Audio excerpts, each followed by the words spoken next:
Coach, this is your 15th year of wrestling coming up next week, and you'll be starting out the season against Newfane. Coming off another championship season, that of course a norm out here at Niagara Wheatfield. How's this team shaping up? Well, this team has a long way to go yet. I don't think we're quite in the physical condition that we were in last year at this point in time, but I think this team can shape up into a pretty good team too. Now, when people think of wrestling in the area, they think of Niagara Wheatfield. You've had a lot of success, but you've also been coaching football over the years, and I know that there's two different ways to approach both these sports. Your own philosophy on the individual sports, is wrestling less a team sport than football?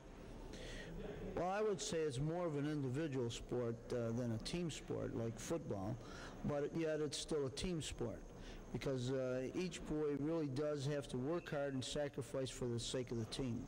The business of dieting and getting down to a weight class, the boys feel a little compelled to make that weight class because they feel like they're obligated to the rest of the team members to get down there. So in that respect, it is a team sport, yes.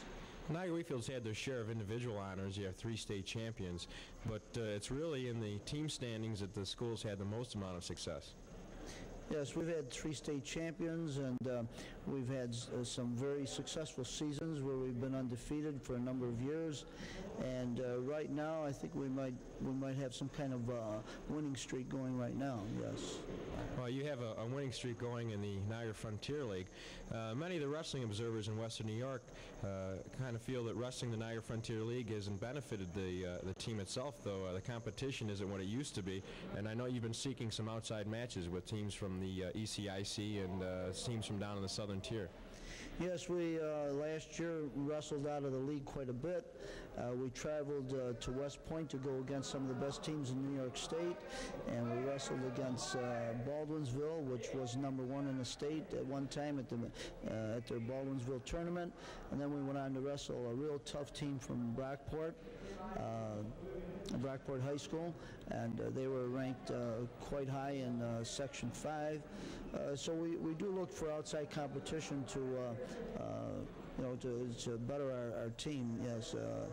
But the league overall isn't a bad league. No, there are some weak teams, but I think it's getting better. What are some of the teams that you look to see up in the top this year? Well, as usual, I think Tonawanda will be our biggest threat again. And of course, I can't forget Niagara Falls. I have to give Niagara Falls a lot of respect because I think last year they gave us our toughest match. They scored the most points on us. So I'm looking for a tough match from Niagara Falls.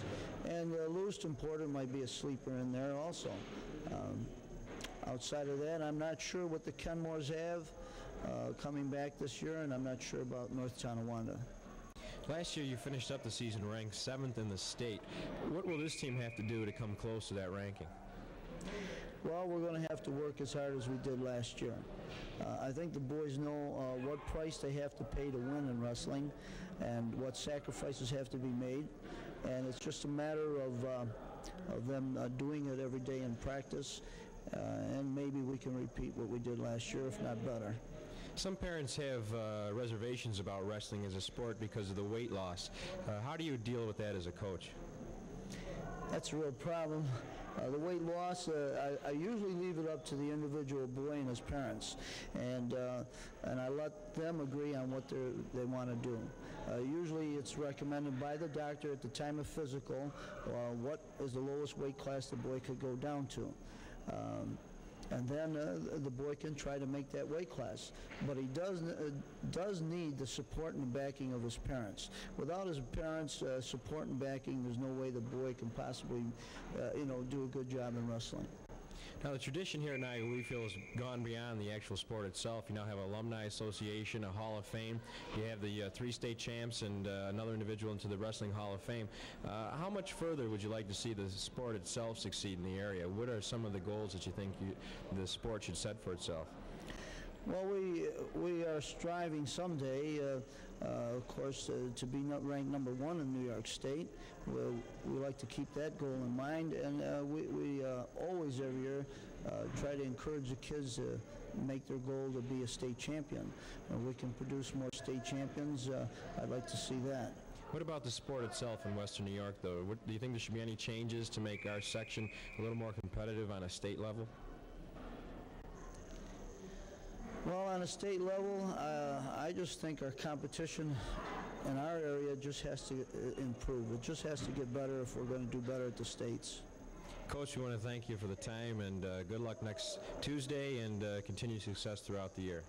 Well, Bobby, I want to thank you again for coming back here and interviewing me. But since, seriously, I think Cable 3 and yourself do such an outstanding job on sports coverage in the local area and promoting sports here.